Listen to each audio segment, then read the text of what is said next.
বিশ্ব শান্তিৰ বাবে শ্ৰী শ্ৰী বিষ্ণু নৱগ্ৰহ যজ্ঞ অনুষ্ঠিত যোৰহাট কুশলকোঁৱৰ পথ বৰভেটাৰ শ্ৰী শ্ৰী নৱগ্ৰহ মন্দিৰত 44তম বৰ্ষ শ্ৰী শ্ৰী বিষ্ণু নৱগ্ৰহ যজ্ঞ প্ৰতি বছৰৰ দৰে এই বছৰো 4দিনীয়া কাৰ্যসূচীৰে অনুষ্ঠিত কৰা হৈছে মানৱ কল্যাণ আৰু জীৱ কল্যাণৰ বাবে 15, 16, 17 আৰু 18 তাৰিখে 4দিনীয়াকৈ বিশ্ব শান্তিৰ বাবে শ্ৰী শ্ৰী বিষ্ণু নৱগ্ৰহ মন্দিৰ সমিতিয়ে শ্ৰী শ্ৰী বিষ্ণু নৱগ্ৰহ যজ্ঞ অনুষ্ঠিত কৰে আজি শেষৰ দিনা যোৰহাটৰ বিভিন্ন প্ৰান্তৰ পৰা বহু ভক্তপ্ৰাণ ৰাইজৰ উপস্থিতি দেখিবলৈ পোৱা যায় অতি আধ্যাত্মিকতাৰে আয়োজন কৰে শ্ৰী শ্ৰী বিষ্ণু নৱগ্ৰহ যজ্ঞ অনুষ্ঠানটি ব্যুৰ' ৰিপৰ্ট পোহৰ লাইভ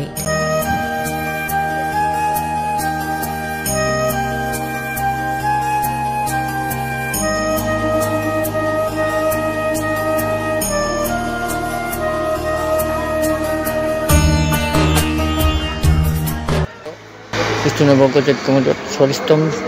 বিষ্ণু যজ্ঞ কৰা হৈছে এটা আজি পূৰ্ণাহুতি চলি আছে আমাৰ 15 তাৰিখৰ পৰা 18 তাৰিখলৈকে কৰা হৈছিল আজি শেষ দিন আজি সকলো ৰাইজ মিলি প্ৰস্তুত হৈছে আৰু ইয়াৰ যোগেদি সকলো ভক্তসকললৈ মই শুভেচ্ছা জ্ঞাপন কৰিছোঁ লগতে আগন্তুক দিনতো এনেকৈ সকলো ৰাইজ আহি উপস্থিত হৈ আমাক আৰু উৎসাহ উদ্দীপনা দিব বুলি আশা কৰিলোঁ আৰু এই উদযাপন সমিতিৰ প্ৰচাৰ সম্পাদক হিচাপে মই আপোনালোকক সকলোলৈ ধন্যবাদ জনাইছোঁ নমস্কাৰ আমাৰ শ্ৰী শ্ৰী বিষ্ণু নৱগ্ৰহ মন্দিৰত প্ৰত্যেক বছৰে আজি এই আপোনাৰ নৱগ্ৰহ যজ্ঞভাগ হৈ আহিছে আৰু আজি তাৰিখতো আমি সকলো ৰাইজ একতা বৃদ্ধি হৈ ইয়াতে এই যজ্ঞখিনি কৰা হৈছে আৰু যজ্ঞৰ দ্বাৰা মানৱ কল্যাণৰ আৰু জীৱ কল্যাণৰ অৰ্থে বৰ আপোনাৰ প্ৰয়োজনীয় হৈ পৰিছে আজি তাৰিখত যজ্ঞ কৰাটো ভাল আৰু যজ্ঞৰ দ্বাৰা আমাৰ আকাশমণ্ডলৰ যিটো আপোনাৰ এই ডাৱৰবিলাক যিটো আপোনাৰ প্ৰদূষণ হৈছে আপোনাৰ গাড়ী আপোনাৰ কল কাৰখানা ইয়াৰ দ্বাৰা গাড়ী মটৰ চব ধোঁৱাবিলাক গৈ পেলাই তাত প্ৰদূষণ কৰি যিটো আপোনাৰ ডাঠ সৃষ্টি কৰিছে আৰু সেইকাৰণে বৃষ্টিপাত কৰা মেলাত অসুবিধা হয় ধৰক সেইকাৰণে আমাৰ এই যজ্ঞৰ দ্বাৰা এই ঘিত আৰু আপোনাৰ ঘিউ মৌ আমখৰি বিশেষকৈ আমখৰি ধোঁৱাটো বৰ মানে এটা হেৰি কাৰণে ভাল সেইকাৰণে আমি এই যজ্ঞটো বৰ্তমান তাৰিখত আমাৰ জেগাই জেগাই হোৱাটো এনেকৈ মন্দিৰবিলাকত হোৱাটো আমি কামনা কৰোঁ আৰু ইয়াৰ দ্বাৰা আমাৰ অঞ্চলৰ এই আপোনাৰ যোৰহাটৰ বিশেষকৈ অঞ্চলৰ সকলো ৰাইজ ইয়াত আপোনাৰ সকলোৰে আপোনাৰ এই এটা সমন্বয় ৰক্ষা হৈ আহিছে সকলো ৰাইজ ইয়াতে একতাবৃত্তি হৈ এই যজ্ঞভাগ আজি অন্তিম দিন আজি অন্তিম দিন কিমান আপোনাৰ 44তম আপোনাৰ হেৰি আৰু আমি প্ৰথম অৱস্থাতে আমাকে ৰাইজে ইয়াতে আপোনাৰ প্ৰতিষ্ঠাপকে আপোনাৰ সভাপতি হিচাপে কয় এতিয়াও আৰু ইয়াতে সভাপতিত্ব কৰিছিলোঁ আৰম্ভণি আৰু আজি 44তম আপোনাৰ 44তম বৰ্ষ ভৰি দিছে আৰু আজি আমাৰ 3 দিন হৈ গৈছে আজি 4 দিনত সমাপ্ত হৈছে আজি পূৰ্ণাহুতি দিয়া হ'ব অলপ পিছতে সকলো ৰাইজলৈ মই আন্তৰিক শ্ৰদ্ধা আৰু অভিনন্দন জনাইছোঁ ইয়াৰ দ্বাৰা জীৱৰ যাতে কল্যাণ হয় মানৱ জাতিৰ কল্যাণ হয় এইখিনি প্ৰাৰ্থনাৰে সকলোকে নমস্কাৰ জনাই শ্ৰদ্ধেয় ৰাইজ আজি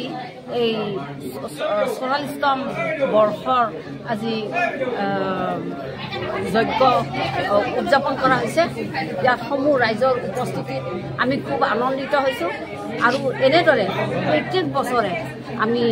এনেদৰে এই যজ্ঞ আমি উদযাপন কৰোঁ আৰু এনেদৰে সদায় সকলো ৰাইজকে এনেকৈ উপস্থিতি আমি কামনা কৰোঁ প্ৰত্যেক বছৰে কামনা কৰোঁ আজি এই 4 দিনৰ ভিতৰত এই যজ্ঞলৈ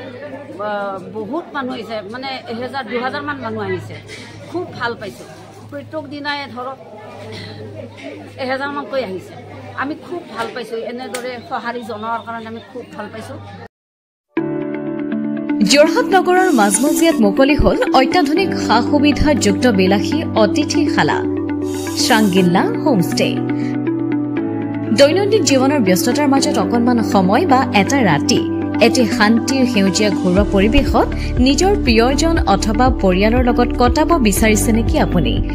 তেনেহলে আহক শাংগ্ৰিলা হোমষ্টেলৈ শাংগ্ৰিলা হোমষ্টে পৰিয়ালৰ পৰা আপোনালৈ আন্তৰিক স্বাগতম হয় এটা অসমীয়া ঘৰুৱা পৰিৱেশৰ লগতে আপোনালোকে ইয়াত লাভ কৰিব শাংগ্ৰিলা পৰিয়ালৰ উষ্ণ আতিথ্য আৰু অসমীয়া থলুৱা খাদ্য সম্ভাৰ তদুপৰি আমাৰ ইয়াতে আছে আহল বহল আৰামদায়ক অধিক সুবিধাযুক্ত শীততাপ নিয়ন্ত্ৰিত কোঠা 24 ঘণ্টাই বিজুলী সৰবৰাহৰ লগতে জেনেৰেটৰৰ সুবিধা আৰু শক্তিশালী চিচি কেমেৰাৰ ব্যৱস্থা বিনামূলীয়া ৱাইফাই সুবিধা কাৰ পাৰ্কিংৰ ব্যৱস্থা ন্যূনতম মূল্যত গাড়ী চালকৰ বাবে কোঠালিৰ ব্যৱস্থা লগতে আপোনাৰ প্ৰমোদৰ বাবে উপলব্ধ এখন মুক্ত টেৰেছ য'ত মুকলি আকাশৰ তলত আহাৰ গ্ৰহণৰ আনন্দ লাভ কৰিব পাৰিব আপুনি আপোনাৰ বাবে এটি সুখবৰ আমি প্ৰথম 20 জন গ্ৰাহকলৈ আগবঢ়াইছো 30% ৰেহাই মূল্যত অত্যাধুনিক কোঠালি 3 জনৰ বাবে উপলব্ধ কোঠা 3000 কিন্তু বৰ্তমানৰ মূল্য 2100 টকা প্ৰতি নিশা দুজনৰ বাবে উপলব্ধ কোঠা 2500 টকা কিন্তু বৰ্তমানৰ মূল্য 1750 টকা প্ৰতি নিশা তেনেহলে পলম নকৰি এতিয়াই আমাৰ শাংগ্ৰিলা হোমষ্টেলৈ আহিব পাৰে আপোনাক স্বাগতম জনোৱা হৈছে আমাৰ পৰিয়ালৰ তৰফৰ পৰা অধিক জানিবৰ বাবে আমাৰ যোগাযোগ নম্বৰত যোগাযোগ কৰক আমাৰ ঠিকনা ডিচিবি ৰোড হেমবৰুৱা পথ তৰাজান কাকতি গাঁও যোৰহাট